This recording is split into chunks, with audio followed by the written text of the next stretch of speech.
So governor quota ఎమ్మెల్సీలుగా Kodandaram Andesri question mark. మళ్ళీ గదండి ఇద్దరి పేర్లను పరిశీలిస్తున్న రాష్ట్ర ప్రభుత్వం. సామాజిక సాహిత్య రంగాల్లో అవకాశం. రాష్ట్ర ప్రభుత్వం గవర్నర్ కోటా కింద టీజేఎస్ అధినేత కోదండరాం, ప్రజాకవి అందశ్రీని శాసన మండలికి పంపనుందా?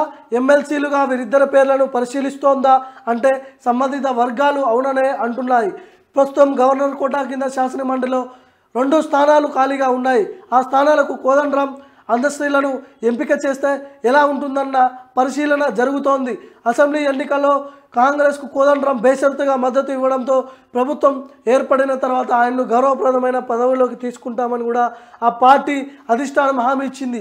ఈ క్రమంలో కోదండరాంకు ప్రభుత్వ సలహాదారుగా లేదా ప్రణాళిక సంఘం ఉపాధ్యక్షుడిగా లేదా రాజ్యసభ సభ్యుడిగా అవకాశం ఇచ్చే దిశగా కూడా కనపడే అవకాశం కనిపిస్తూ ఉంది.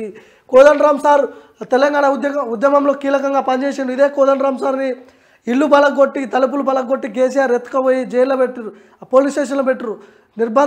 ఎన్నో నిర్బంధాలలో ఆయన తిరిగిండు. కాబట్టి కోదండరాం సార్ని ఆదుకోవాల్సిన అవసరం ఉంది. ఆయనకు కూడా కీలక పదవి ఇవ్వాలి. అలాగే అందశ్రీ కూడా ఈయన పేరేం పేరు కేసీఆర్ హయాంలో ఉన్న సింగరు, ఆయన పేరు వస్తలేదు, గుర్తుకొస్తలేదు. ఆయనకు ఎమ్మెల్సీ ఇచ్చిండు. కొంతమంది వాళ్ళు దేనికి పనికిరాని వాళ్ళు కూడా ఎమ్మెల్సీలు చేసిండు. గోరెడ్డి వెంకన్న ఆయనకు కూడా ఎమ్మెల్సీ ఇచ్చిండు. ఆయనకు తాంట తూరాదు ఇది రాదు. గట్టిగా ఒక క్వశ్చన్ వేస్తే ఆన్సర్ చెప్పలేడు గోరెడ్డి వెంకన్న. నాకేం తెలుసు, నాకు సంబంధం లేదనుకుంటూ ఉరుకుతాడు. అలాంటి వాళ్ళకి ఎమ్మెల్సీలు ఇచ్చిర్రు. ఇవ్వాలి కాబట్టి ఇచ్చిర్రు అంతే. వాళ్ళు పెద్ద పీకేది ఏం లేదు. మళ్ళీ ఒక గన్మెన్ ఉండాలి, కారు ఉండాలి, ఎక్కడికన్నా పోయినప్పుడు వైట్ షర్ట్ వేసుకొని పోవాలి. ఇందుకే వాళ్ళకి పదవులు. ఒక సబ్జెక్టు మీద పూర్తిగా 2 నిమిషాలు మాట్లాడలేడు గోరెడ్డి వెంకన్న. పొలిటికల్గా పాటలు పాడమంటే పాడతాడు, కానీ ఏం తెలియదు వాళ్ళకి ఎమ్మెల్సీలు, రాజ్యసభలు పిచ్చి పిచ్చి పదవులు ఇచ్చి మంచి పదవులు ఇచ్చి ఆగం చేసి దుర్వినియోగం చేసి పడేసారు. సో కోదండరాం సార్కి కీలక పదవి. నేను కూడా ఆయనతో గతంలో మాట్లాడినా. ఆయన ఎక్కువ విద్యాశాఖలో నాకు అవకాశం ఇస్తే నాకు విద్యాశాఖ మొత్తం కూడా మెరుగుపరుస్తాను. నేను తెలంగాణ రాష్ట్ర ప్రజల విద్యార్థులందరూ కూడా వాళ్ళ బాధలు నాకు తెలుసు. సో అలాంటిది ఏమైనా పదవిస్తే నేను న్యాయం చేసే అవకాశం ఉంటుందని చెప్పి నాకు చూద్దాం.